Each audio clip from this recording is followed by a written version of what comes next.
Vamos a ir a la epístola a los Romanos y vamos a continuar con la enseñanza que estamos desarrollando.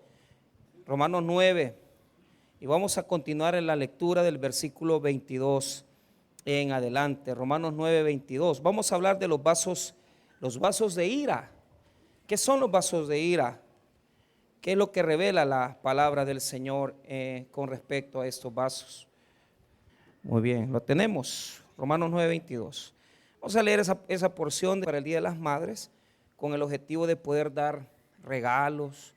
Va a haber alabanza especial, ya estamos consiguiendo el cantante, predicadora, pero sobre todo pues esa instrucción de la palabra de Dios que va a ser bonito porque, por ejemplo, tal vez a usted la sacan en el desayuno, ¿verdad? Van a restaurar, pero usted sabe que eso pasa saturado, ¿verdad? Entonces, despuesito, si sus hijos la quieren sacar a almorzar, va a tener tiempo porque va a desayunar temprano, no le vamos a dar mucha comida para que no se llene, pero sí va a haber buena palabra. Así que hay una buena opción ahí.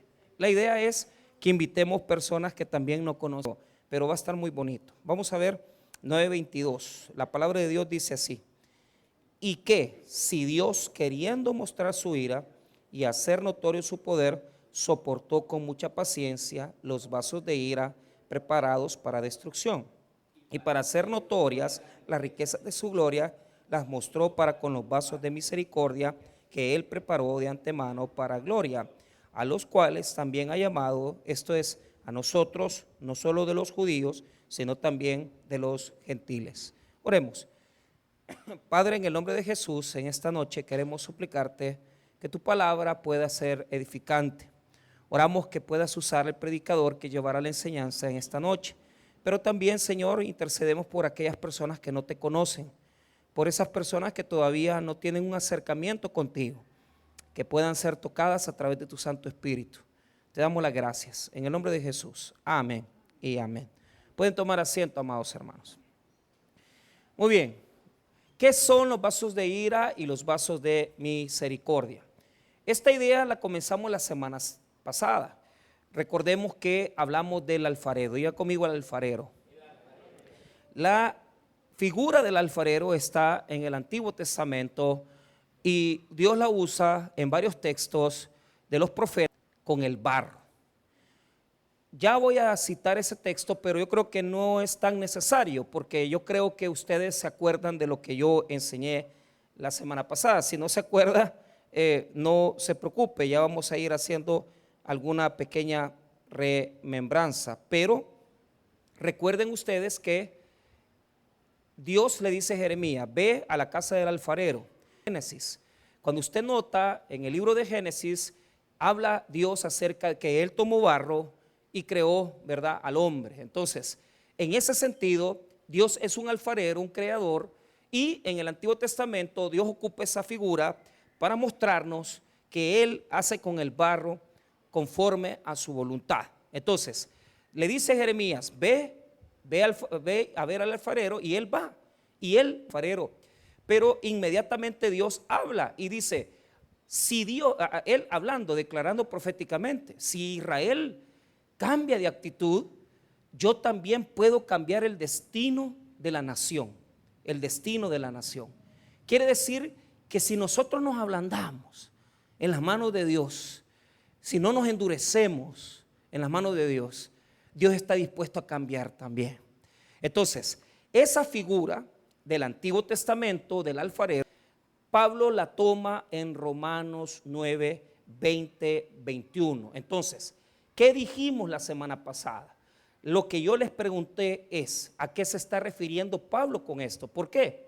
Porque hemos hablado de la elección. Diga conmigo la elección. Diga conmigo la doctrina de la elección. La doctrina de la elección consiste que Dios establece un decreto para poder declarar una elección incondicional, ¿verdad?, por sobre las personas que serán salvas. En su conocimiento eterno, en su profundo conocimiento de las cosas, Él elige. Pero les enseñé también la semana pasada que esa elección que Dios hace, la hace a través de aquellos pasos que les enseñé acerca de a los que antes conoció, a estos predestinó, a esto llamó, ¿verdad? Eso se los expliqué en Romanos también. Entonces, para no alargar el tema, voy a repetir nada más lo que yo quiero afirmar en esta noche. Primeramente vamos a identificar quiénes son los vasos de ira y después vamos a identificar quiénes son los vasos de misericordia. Primero, veamos el versículo número 20 para poder recordarnos un poco de lo que hemos leído. Mas antes, oh hombre, ¿quién eres tú para que alterques con Dios? Dirá el vaso de barro al que lo formó, ¿por qué me has hecho así? Entonces, quiero mostrarles algo. En este caso, la palabra vaso en ese texto griego quiere decir, diga conmigo, utensilio. Es una creación de barro, es un instrumento, si así usted lo quiere llamar, utensilio, instrumento. En una casa hay vasijas que uno ocupa para muchas cosas, vasijas que ocupa para decoración y vasijas que ocupa para usos, digamos, comunes, ¿verdad? Ya lo vamos a explicar, pero quiero ir adentrando en el pensamiento. Ahora, ¿qué es lo que está hablando aquí el escritor bíblico? Primero, lo está viendo desde la perspectiva del vaso de barro. Diga conmigo, vaso de barro.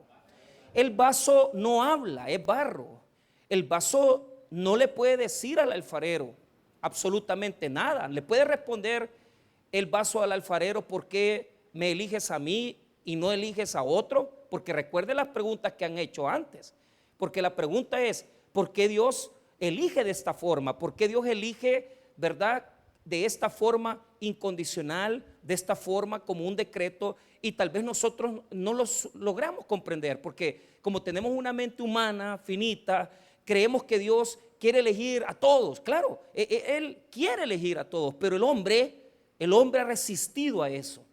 Y por lo tanto, Dios ya establece en su designio quiénes van a venir a sus pies, quiénes van a creer en Él. Pero lo que está mostrando este texto es que la pregunta no es válida. Si usted es una persona que dice, ¿y por qué Dios elige así como elige, verdad? ¿Y por qué no elige de otra manera? Esa es una pregunta necia. ¿Por qué? Porque la estás preguntando desde la perspectiva de la incredulidad. Desde la incredulidad no vas a agradar a Dios. Lo que Dios quiere es que nosotros no solamente, hermano, vengamos ante esta circunstancia a decir, es que Dios es injusto. No, de ninguna manera. Diga conmigo, de ninguna manera.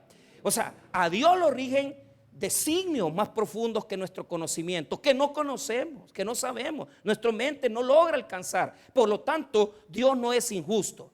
Y las preguntas que están aquí son para que nos planteemos que el simple hecho de decir, ¿por qué me elegiste a mí y a mi hermano no? ¿Por qué eliges a esta persona y a la otra no? Eso no nos compete a nosotros. ¿Por qué elegiste, por ejemplo, por qué elegiste a Jacob si era un usurpador, si era un ladrón? ¿Y por qué no elegiste a Esaú? ¿Por qué no elegiste, verdad? ¿Por qué elegiste a Isaac y no elegiste a Ismael? Hermano, son preguntas que el barro no le puede hacer a Dios. Diga conmigo, distancia. La figura del barro no se puede comparar al hombre. ¿Por qué? Porque el hombre tiene intelecto, voluntad, inteligencia. El hombre tiene capacidad de discernir. Nosotros no somos igual que el lodo, no somos igual que el barro. Pero ¿por qué utiliza la figura Pablo? Diga conmigo otra vez, distancia. Para demostrar que el barro que está lejos del alfarero no puede hablar con el alfarero. ¿Cómo el barro va a entender lo que el alfarero quiere hacer con él? ¿Cómo tú vas a venir y vas a preguntarte, ¿por qué me tocó esta situación? ¿Por qué me tuve que divorciar? ¿Por qué tuve que separarme? ¿Por qué me ha ido tan mal en la vida? ¿Quién eres tú si tú no tienes el conocimiento del Dios eterno? Por lo tanto, el barro y el alfarero están distanciados. Los separa una gran cantidad de sabiduría. El hombre no tiene todo el conocimiento de Dios. Y Dios es sabio eternamente y es sabio en plenitud. Por lo tanto, el hombre no puede contender con Dios. Diga conmigo, no pelee con Dios. No pelee. No pelee. Mejor ore para que Dios toque el corazón de las personas que usted necesita o cree que es necesario que Dios toque sus corazones. Sus padres, nuestros hermanos, nuestros hijos. No es competencia de nosotros pelear con Dios y decirle: Dios, ¿por qué eres injusto? Eso lo dice el verso 20, léalo nuevamente conmigo. Mas antes, oh hombre, vaya, ahí está la pregunta: ¿quién eres tú para que alterques con Dios? Esa es la primera condición. Yo le expliqué esta pregunta en griego la semana pasada. Ya está, ese sermón lo puede descargar, lo puede oír para que complemente. Esa es la primera pregunta. ¿Quién somos nosotros? Y dice todavía el versículo 20, diga conmigo: oh hombre. O sea, hace un énfasis en el sentido que el hombre es eso, está alejado del conocimiento eterno de Dios. Hombre, tú eres hombre, finito, limitado, tu vida está limitada por el tiempo, tu vida es pequeña, tú eres pequeño a la par del conocimiento de Dios. Oh hombre, no pelees con Él, no pelees con Dios. No es esa la manera. Entonces, ahora veamos la segunda pregunta que le hace en el verso 20. Porque, mira el versículo 20, ¿por qué me has hecho así? ¿Verdad? Esa es la otra pregunta que le hace, dirá el vaso al que lo formó: ¿por qué me has hecho así?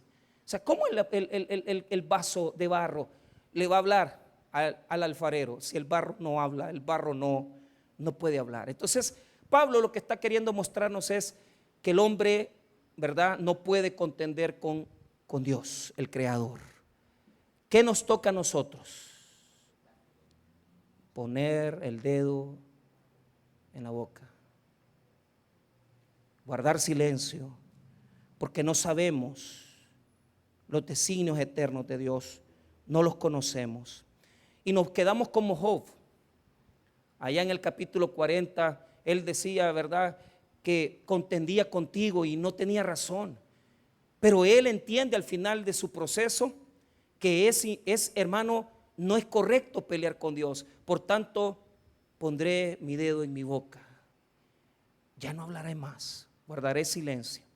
Porque no podemos entender las maravillas de Dios, porque no podemos entender la sabiduría eterna de Dios, porque no conocemos sus designios, porque no sabemos qué es lo que Dios quiere hacer. Ahora, veamos adelantando ya al verso número 21, que es, digamos, ya la enseñanza que ahora vamos a ir desarrollando. 21. ¿O no tiene potestad el alfarero sobre el barro para hacer de la misma masa un vaso para honra y otro para deshonra? Entonces, vaya, aquí dice, en el verso número 21, se ve del lado del alfarero. El 20 está hablando del lado del vaso. O sea, el vaso no puede contender con el alfarero. Pero en el 21 dice: ¿o no tiene potestad el alfarero sobre el barro? Entonces, ¿qué está diciendo? Ponga atención.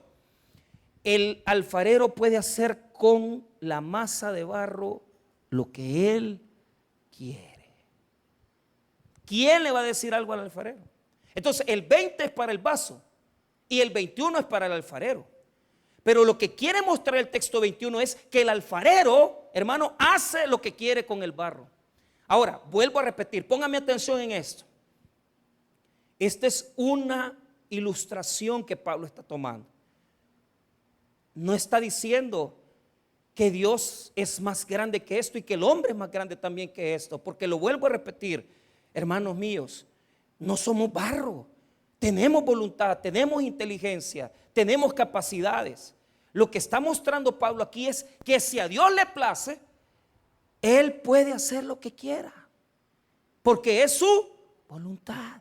¿Quién le va a decir al alfarero lo que tiene que hacer? Si yo quiero, si yo soy alfarero, si yo quiero, le hago una oreja.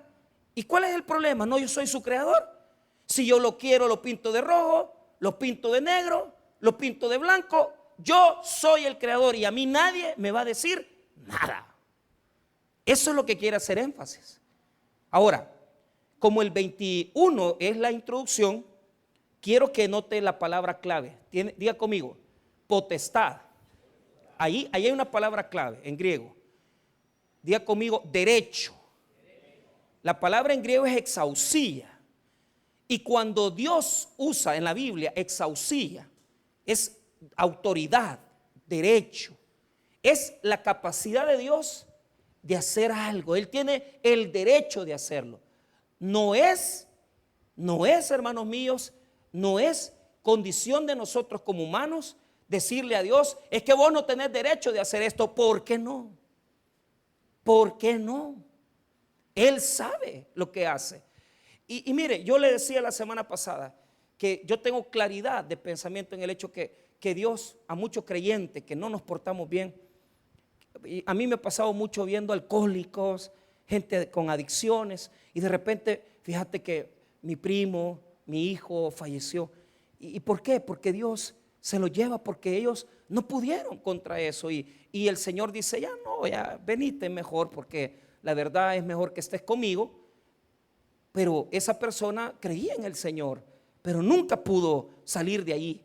También tengo entendido que hay muchas personas que mueren, ¿verdad? Y son gente buena, son gente que uno dice, ¿y por qué muere esta persona, verdad? Ahora, lo que quiero que noten es lo siguiente: Dios tiene el derecho para hacer del barro lo que quiere, pero note esto: la interpretación incorrecta es la que yo les voy a dar ahorita. Esta es la interpretación incorrecta.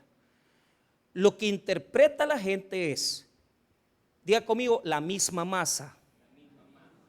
Mire lo que dice el 21. O no tiene derecho, exausía, potestad, el alfarero sobre el barro para hacer de la misma masa. Ahí está la palabra clave, masa. ¿Verdad? Masa. Esa palabrita es una palabrita, ¿verdad? Forao, es una palabrita de esa misma mezcla, es lo que quiere decir.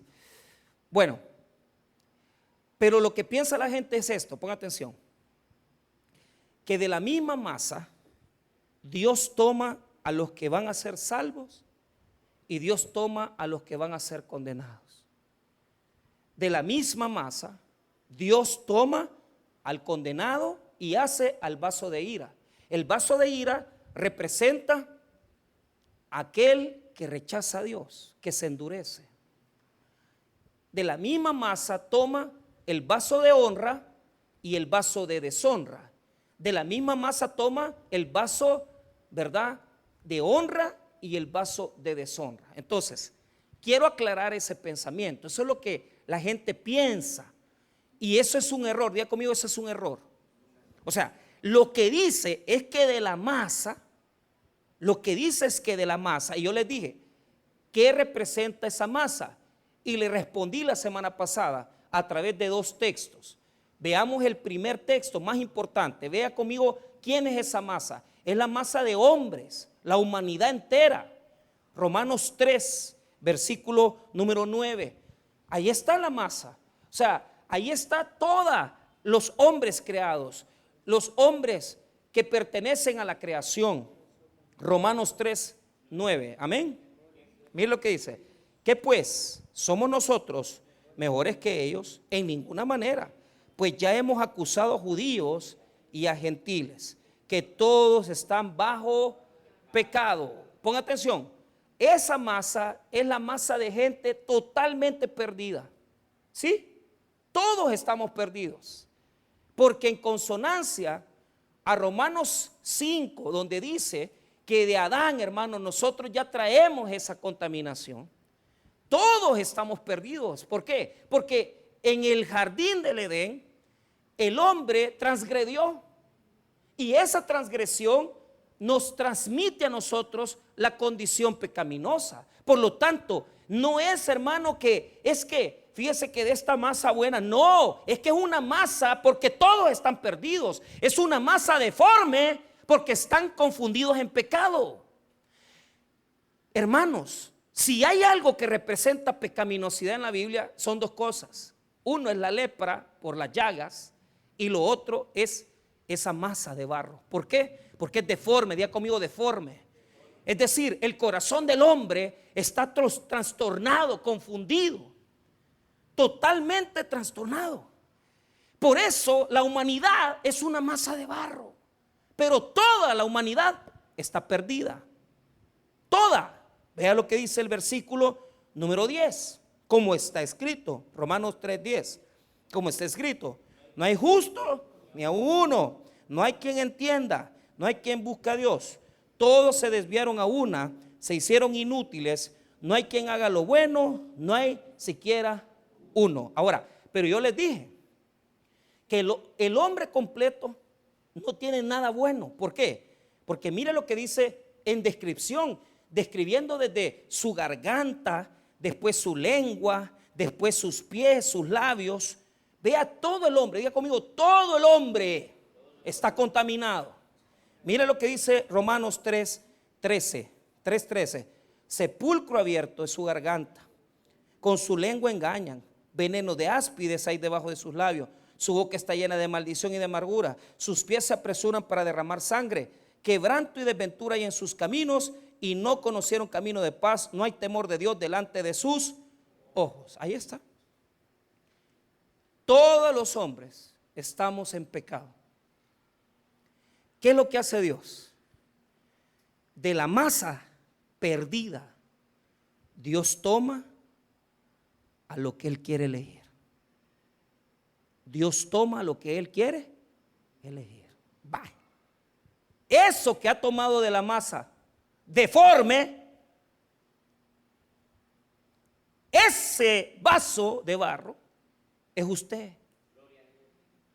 Que Dios tomó de la masa humana y Dios dijo: a este llamaré, por una elección que se dio en la eternidad.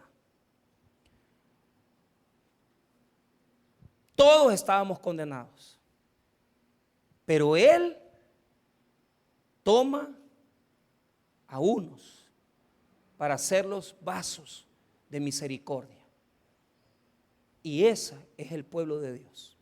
Ahora, esa masa es todo tipo de gentes, judíos, gentiles, todos están ahí metidos.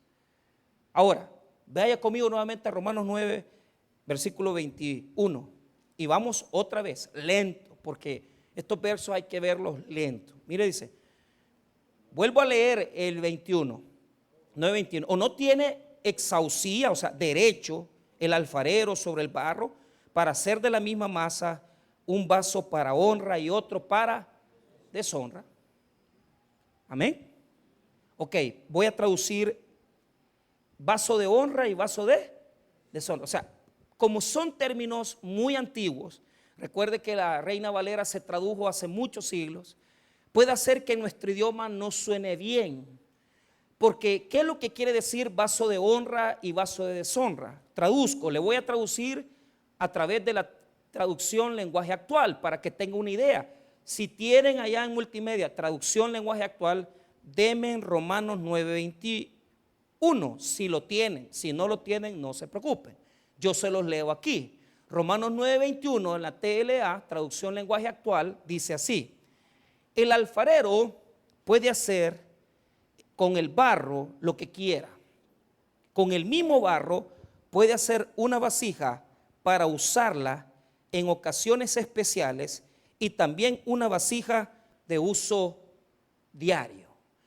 La palabra honra y deshonra nos deja perdidos, diga conmigo, perdidos, porque nos hace pensar, bueno, ¿y este vaso de honra quién es? ¿Y este vaso de deshonra es? La traducción en griego, la real traducción, habla de dos palabras distintas, ¿verdad? En griego. Una palabra tiene que ver con vasos para uso diario y otro para vasos para ornamentos o más decorados. Por ejemplo, si el alfarero quiere hacer una vasija y le quiere poner decoración y le quiere poner un dibujito, entonces esa es una vasija especial. Diga conmigo, especial. Así ve Dios al que le sirve. No es de toda esa masa de barro común, porque va a ser especial, porque esa persona va a servirle a Él, le va a ser útil en su designio, le va a ser útil en su ministerio, le va a ser útil. Por lo tanto, no es común. Diga conmigo, no es común. No es común ver personas el día martes ayunando aquí. No es común ver una mujer que dice: yo ya no me voy a entregar a otro varón, voy a crear mis hijos porque he conocido a Jesucristo. No es común que un alcohólico por muchos años se dedique a tomar y después deje de tomar. ¿Sabe por qué? Porque es un vaso especial. La palabra en el texto griego, timé, honra, quiere decir vasos de valor, de alto grado. Diga conmigo, de alto grado. Especiales, no son comunes. Dios, desde antes de la fundación del mundo, ya tenía establecido que esas personas fueran especiales para Él. Amén. Ok, la palabra deshonra, atimia, en el mismo texto griego, quiere decir uso común. Diga conmigo, uso común. ¿Qué quiere decir? Es decir, estas personas van a ser usadas también. Diga conmigo, serán usadas, pero no en los designios divinos. No para engrandecer el reino, no para predicar el evangelio, no para predicar la salvación de las almas. Estos vasos son comunes. No es que no tengan un valor, lo tienen. Lo que pasa es que su uso es inferior. Porque para Dios, el más alto grado de utilización de un ser humano, además de venir, crear, ser padre, ser madre, el más alto valor que tiene una persona es que sea comprado por la sangre de Cristo. Y si usted como cristiano está siendo usado por Dios, ¿para qué? Para limpiar los sanitarios, para dar clase de bíblica, para predicar, no importa. ¿Por qué? Porque el vaso de barro es lo que no vale. El barro no tiene valor, porque lo que tiene valor no es el barro, sino que es el tesoro en vasos de barro, que es el Espíritu Santo. Es lo que Él nos ha dado a nosotros. No somos especiales porque el barro valga más. Somos especiales porque Cristo está en nosotros haciendo su voluntad. Por eso somos especiales. Un alto grado de valor. No por el barro, porque el barro nos hace comunes. Somos seres humanos. Pero lo que nos da el valor especial es Jesús en nosotros, haciendo la obra de Dios, haciendo su misericordia, sirviéndole. Y yo alabo a Dios por eso, porque hay gente que está sirviendo a Dios. Dios no te ha llamado para sentarte en la iglesia, te ha llamado para servirle a Él, para servirle. Sírvele a Dios. No tengas vergüenza, no tengas pena. Utiliza lo que Dios te ha dado para servirle. El día de ayer murió un gran pastor, el doctor Charles Stanley. Fue presidente de la Convención del Sur 2 ocasiones. Predicó a tantos miles de países con su ministerio en contacto. Y no hay una persona, probablemente evangélica, que no haya escuchado un sermón de Charles Stanley. Pero lo que quiero decir es que Charles Stanley cometió errores. Tuvo fallas, como cualquier otra persona. Y nosotros podemos decir: no, es que era un hombre. Es que, hermano, óigame bien, Charles Stanley no fue especial porque él fuera Charles Stanley. Fue especial porque se dejó usar por Dios. Fue un vaso útil para Dios. Fue un instrumento útil para Dios. Y si usted se pone en las manos de Dios y le dice a Dios: úsame, también va a ser un instrumento especial para Él. Dejémonos usar para que Dios engrandezca su reino con nosotros. Dejemos ya la silla. Dejemos de estar destinados a una religiosidad. Vayamos con el evangelio. Para eso Dios nos ha llamado, para predicar su palabra y hacer que la semilla del evangelio prolifere y que vaya donde se necesita. Yo quiero ser un vaso útil a Dios. Ahora, vea lo que dice este texto. Vuelvo a repetir el 21. ¿O tiene potestad el alfarero sobre el barro para hacer de la misma masa el vaso para honra y otro para deshonra? Ahí tenemos los dos vasos. Uno para usos especiales y uno para usos diarios, comunes. Es guardar agua, lo que quiera, menos tenerlo como una decoración, algo más especial. Pero en el 22 va a aclarar para que nosotros sepamos que un vaso es una cosa y el otro vaso es otra. Primero definamos los vasos de ira.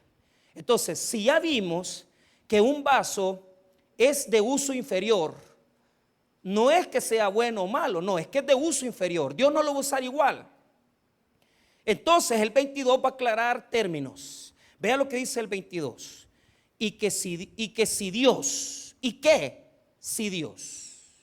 queriendo mostrar su ira y hacer notorio su poder, soportó con mucha paciencia los vasos de ira preparados para destrucción. Vaya, ¿quiénes son los vasos de ira? Son los que están preparados para destrucción. Pero el problema de ese texto, en el texto griego, voy a citar al doctor Samuel Pérez Millos. Pérez Millos dice así: siguiendo el ejemplo, el alfarero con la misma masa de barro hace un vaso para honra y otro para deshonra, vaso para ornamento y vaso para uso diario. Dios ha establecido un diseño. Habrán personas que serán usadas en cosas especiales y otros no. Pero lo que está haciendo Pablo en el 22 es aclarando que esos vasos que no tienen un uso especial están destinados para ser destruidos. Destruidos. Pero, ojo, el verso bíblico dice, diga conmigo, preparados. ¿Quién los prepara? ¿Quién los prepara? No, ese es el error. Ellos solos se endurecen. Ellos solos se condenan. Los teólogos se debaten en este texto bíblico porque quieren encontrar una señal de que Dios ha preparado esos vasos para matarlos, para destruirlos. No, señores. Ellos se han puesto listos para poder condenarse. ¿En qué sentido? Cuando nosotros interpretamos eso, lo hacemos sin leer el verso 23. Y mira lo que dice el 23 para que nos quede clarito eso, porque me voy a tener que mover un poquito al 23 para que nos quede claro la comparación. Diga conmigo la comparación. El 22 dice que hay una preparación de estos vasos para destrucción. Amén. Pero el 23 dice que Dios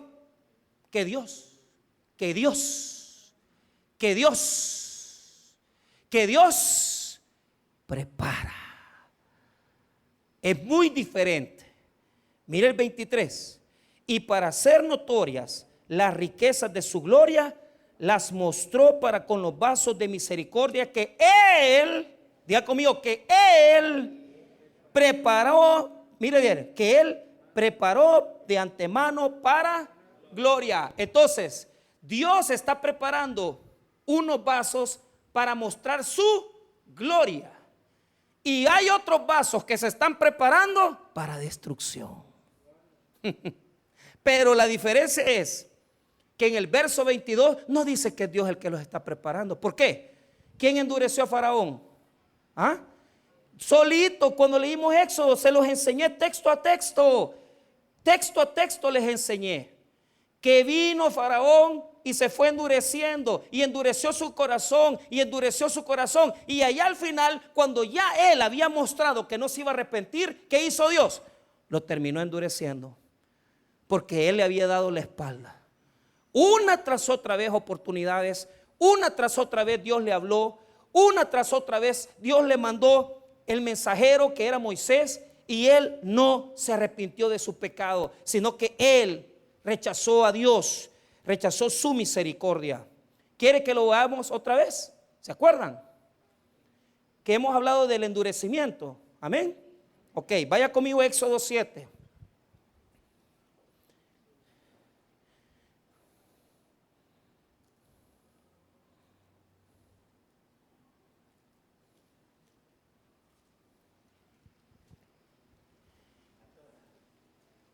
Éxodo 7, paso a paso los voy a llevar para que nadie le ande echando la culpa a Dios, que Dios es el que condena. No, Dios no condena a nadie, usted es el que se condena. Éxodo 7, verso 3. Diga conmigo, es una profecía.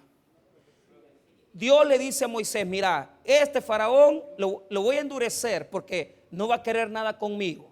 Entonces, en Éxodo 7:3 está hablando de una profecía. Muy bien, de lo que va a pasar en el futuro. Vea lo que dice el 3. Y yo endureceré el corazón de Faraón y multiplicaré en la tierra de Egipto mis señales y mis maravillas. Ahí está la profecía. Dice: yo voy a tener que endurecer el corazón de Faraón. Yo voy a tener que endurecer. Ok. Está hablando de un evento futuro porque Dios lo sabe todo. Pero vaya conmigo allá abajo en el verso número 13, 7:13. ¿Lo tiene? Y el corazón de Faraón se endureció. Mire, el primer milagro, diga conmigo el primer milagro. Moisés, a través de Aarón, hace la primera obra maravillosa. ¿Y sabe qué pasó? Se endureció el corazón. ¿Quién lo endureció? Él endureció su corazón para no entender lo que Dios le estaba hablando. Y por eso viene desde el capítulo 7 en adelante todas las plagas. Diga conmigo, todas las plagas. Todas las plagas fueron, si Faraón ahí hubiera creído en Dios y hubiera dicho: hey, me está mandando el Dios de los hebreos una misericordia, una manifestación, y se hubiera arrepentido, inmediatamente no hubiera pasado el éxodo. Pero como Dios ya sabía que iba a ser necio y rebelde, entonces esta es la primera ocasión donde dice que Faraón se endureció a sí mismo. Veamos la siguiente. En el verso 14, nuevamente Faraón se endurece. Mire, 7:14. Entonces Jehová dijo a Moisés: el corazón de Faraón está endurecido y no quiere dejar ir al pueblo. Ahí dice, Dios está diciendo: está endurecido el corazón de Faraón. Faraón ha endurecido su corazón. No quiere responder a mi designio, no quiere responder a mi misericordia. Muy bien, vaya conmigo al 7:22. Ahí está la otra ocasión. Mire, y los hechiceros de Egipto hicieron lo mismo con sus encantamientos, y el corazón de Faraón se endureció y no los escuchó como Jehová lo había dicho. Ya hicieron la primera plaga.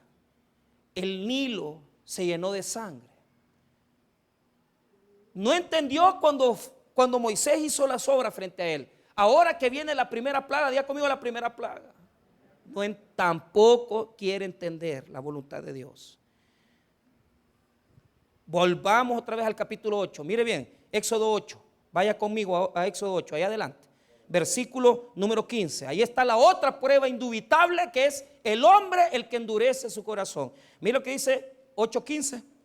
Pero viendo Faraón que le habían dado reposo, endureció su corazón y no los escuchó como Jehová lo había dicho. Vaya pues, ¿quién se condena pues? ¿Quién se condena? ¿Es Dios el que condena? No somos calvinistas. Los calvinistas piensan que hay doble elección. Nosotros no somos calvinistas. Entonces, ellos tienen su teología y déjenlos. Nosotros tenemos la de nosotros. Los católicos tienen su propia teología. Aunque nosotros tenemos bastante teología que viene de las raíces de ellos. Pero no tenemos el mismo dogmatismo. Nosotros no creemos en el purgatorio, no tenemos fundamentos como ellos los piensan en Mariología. Nosotros no tenemos eso. Nosotros no tenemos ese dogmatismo. Entonces tenemos fundamentos, algunos similares. Pero note esto. Vaya conmigo nuevamente. En el capítulo 8, versículo 32, otra vez más, 8:32. Mas Faraón endureció aún esta vez su corazón y no dejó ir al pueblo. 8:32. ¿Cuántas veces se ha endurecido Faraón? Mire, contadas. Primera, una, o sea que dijo claramente, 1, 2, 3, 4. Ah, no, pero aquí hay una, me salté una, 8:19, todavía hay otra más para terminar de condenarlo. 8:19, mire lo que dice. Entonces los hechiceros dijeron a Faraón: dedo de Dios es este. Mas el corazón de Faraón se endureció y no los escuchó como Jehová lo había 5 veces. Y no ha querido entender la voz de Dios. Amén, hermanos.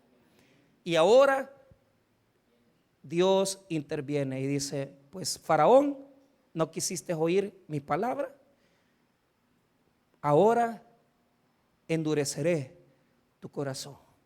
Mira lo que dice 9:12. Pero Jehová endureció el corazón de Faraón y no los oyó, como Jehová lo había dicho a Moisés. ¿Quién dice ahí que lo endureció? Jehová, Jehová. ¿Qué es endurecer? Diga conmigo, dejarlo en su estado natural. No, pero dígalo conmigo, dejarlo en estado natural. Es decir, ¿querés perderte? Perdete. ¿Querés condenarte? Condenate. ¿Querés rebelarte en contra mía? Es tu voluntad. Tú lo has decidido, tú lo has querido. Yo quise hacer de ti un vaso de misericordia, pero vos no quisiste. Tú no lo quisiste. No deseaste hacerlo. Ahora, cerramos. Vamos a Romanos 9. Romanos 9. ¿Entendimos, hermano? ¿Quién es el que se endurece? Es el hombre, no es Dios el que endurece. Dios, cuando ya ve la rebelión del hombre, lo deja hacer lo que él quiere. Vaya pues. Miren, óigame bien, Romanos 9, amén. Muy bien. ¿Qué pasó? Fíjense que acaba de suceder algo muy bonito en Disney. ¿Va? Estos de Disney, igual que los de Nickelodeon, son la peor basofia que puede haber. ¿Va?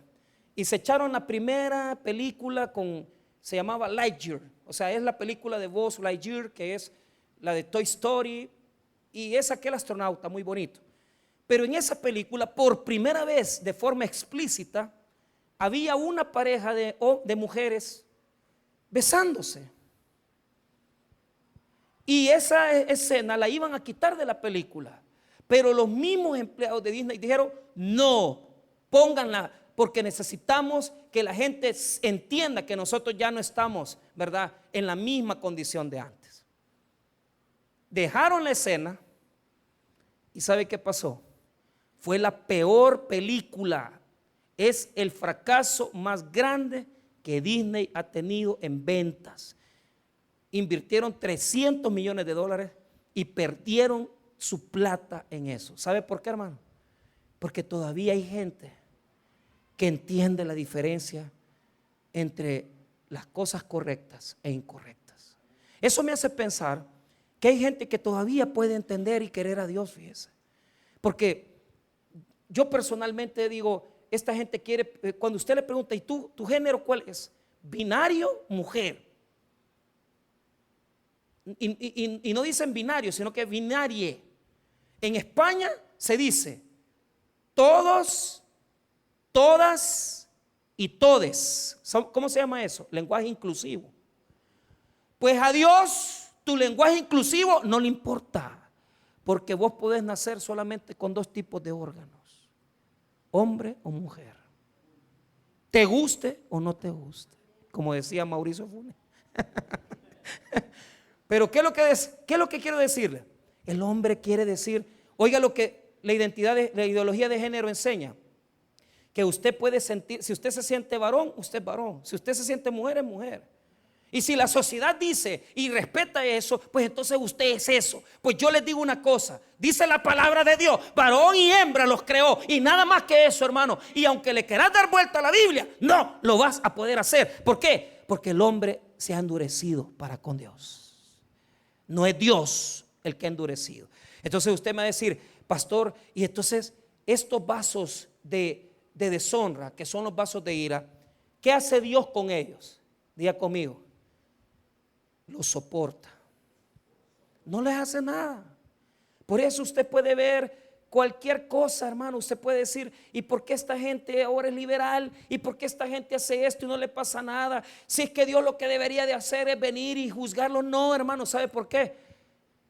Porque yo pienso que todavía hay muchas personas que pueden arrepentirse. O sea, yo quiero decirles que puedo interpretar este versículo a la luz de decir, ya están condenados. Pero yo les puedo decir algo. Dios quiere que se arrepientan. Y por eso tiene misericordia y lo soporta, igual como nos soporta a nosotros, nuestras infidelidades, nuestros desvaríos, nuestras rebeliones, nuestro corazón oscuro. Dios lo soporta muchas veces y dice, no te voy a hacer nada, voy a aguantar. Y eso es lo que dice Dios en el verso número 22. Mire lo que dice Pablo de Dios. Mire lo que dice. Y que si Dios, queriendo mostrar su ira y hacer notorio su poder, ahí está la palabra clave, soportó con mucha paciencia los vasos de ira preparados para destrucción. ¿Qué es lo que está queriendo mostrar Dios? Su ira y su poder. Diga conmigo, su ira y su poder. ¿Por qué? Porque usted dice, ay, que lo castigue ya, este me robó el carro, este me robó tal cosa. Cálmate, la ira de Dios no funciona así. Allá, cuando estemos frente a su presencia, vamos a ver de quién son las mulas. Para mientras, hagan lo que quieran. ¿Qué va a hacer Dios? Soportarlos. Pero aún así, Dios tiene misericordia, porque no quiere que se vayan a condenación. Dios dice que los soporta. La palabra, la palabra soportar en este texto, vaya, la palabra macrotimos quiere decir que Dios ha preparado su temperamento y los soporta y los aguanta y paciencia y no les hace nada. Pero están preparados para destrucción. Cada día se van preparando más.